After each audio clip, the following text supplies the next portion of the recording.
Morning again. We're going to look at creating a God-honoring budget today.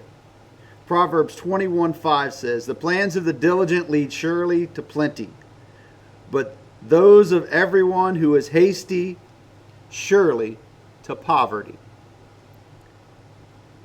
David had been making financial decisions impulsively, buying what he wanted when he wanted it, and hoping things would work out.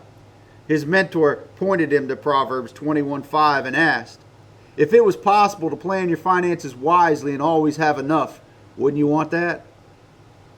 David realized he needed a clear financial plan if he wanted to experience financial stability. The plans of the diligent lead surely to plenty.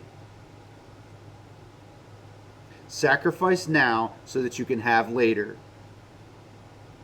The plans of the diligent, instead of me putting on my credit card and paying 30% interest, I save for 3 or 4 months and pay cash.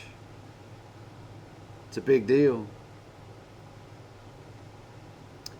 To plan wisely, we need to track all your expenses for a week to see where your money's going. You're buying 35 Starbucks cups of coffee. I don't know what Starbucks cups of coffee is because I don't go there, but let's just say 35. I know it's not $10, but let's assume that you spend $10 in the day somewhere else, so we'll just throw it in our Starbucks. That's $350 in 10 days. That's a lot. $350. That's a decent car note. That's a portion of your house bill. That may be your electric bill, your fuel bill, whatever. So track all your expenses for a week to see where you can cut and see where you can't. List all the sources of income and expenses, then create a basic spending plan. I got $1,000 coming in. I just can't keep spending $1,100. You're going backwards. And the credit card's only going to last so long, and the credit card's making you go backwards faster than if you're just going backwards because they're adding 30% to it. Sometimes we got to cut or we got to add. It's the only way to get more money. You either cut your expenses or add income. Another thing we could do, identify 3 unnecessary expenses and cut them to free up financial margin. What are 3 things that you do that you could cut or cut back on to give you just a little bit more margin to throw to your bills to get you out of debt? Do you go to the movies 5 times a week? Cut it back to once. Do you eat out 6 times a week? Cut it back to 2 or 3. Do you drive around and just to drive around?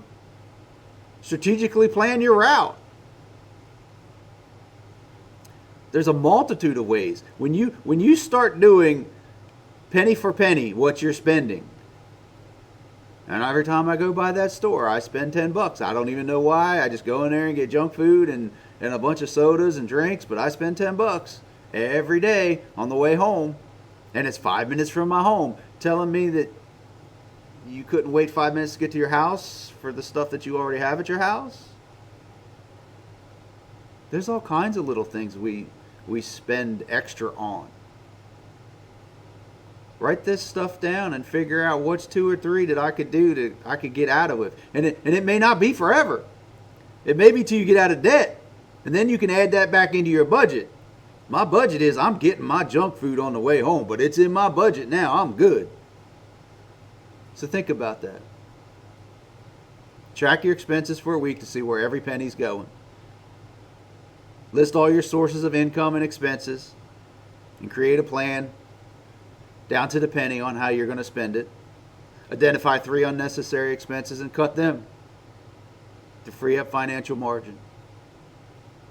If you do that, you will become who you're supposed to become. You will do what you're supposed to do. And you will have everything God has for you. See you next time.